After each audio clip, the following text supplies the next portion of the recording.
On demande à la forêt ce qu'elle ne peut plus donner. En plus, la nature est déréglée, donc c'est pas facile de prendre des décisions. Et le propre d'un forestier, c'est de prendre des décisions dont on voit la réponse 30 ans ou 40 ans après au bas mot, quoi.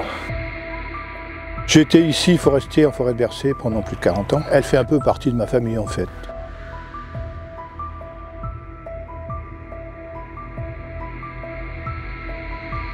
Voilà, typiquement Bercé. C'est des arbres qui ont 240 ans, ça. Et on va les récolter petit à petit, leur laisser le temps d'assurer leur descendance. Oui, dans 10 ans d'ici, on n'aura plus là. Des grands. Par contre, il y aura des milliers de petits. C'est une sylviculture qui a été élaborée il y a 4 ou 5 siècles, qui a fait ses preuves. On continue à la faire en se posant quand même des questions sur l'avenir.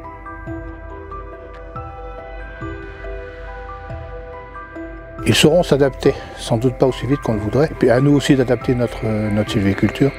Le fait qu'il y ait encore des feuilles vertes alors qu'on est mi-novembre, c'est assez étrange. C'est très tardif, mais ça c'est quelque chose qu'on remarque depuis longtemps, que la saison de végétation des arbres va augmenter. Il y a des hêtres là-bas qui sont encore verts complètement.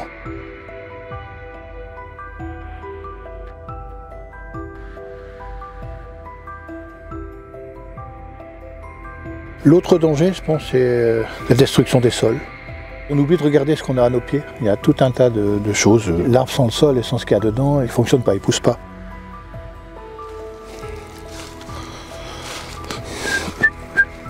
Et jamais perdre de vue qu'avant tout, c'est une forêt. Et pas un lieu où je vais, où je prends.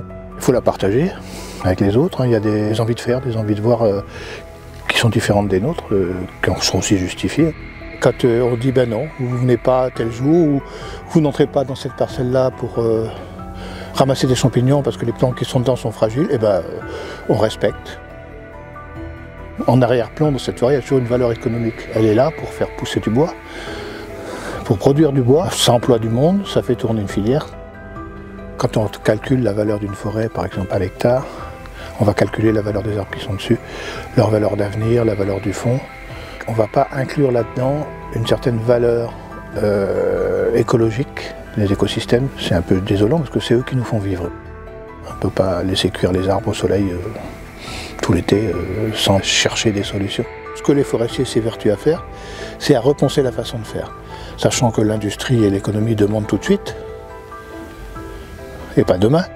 Et derrière, si on ne fait pas autre chose, si on ne réduit pas notre consommation, si on ne change pas nos habitudes, on n'y arrivera pas.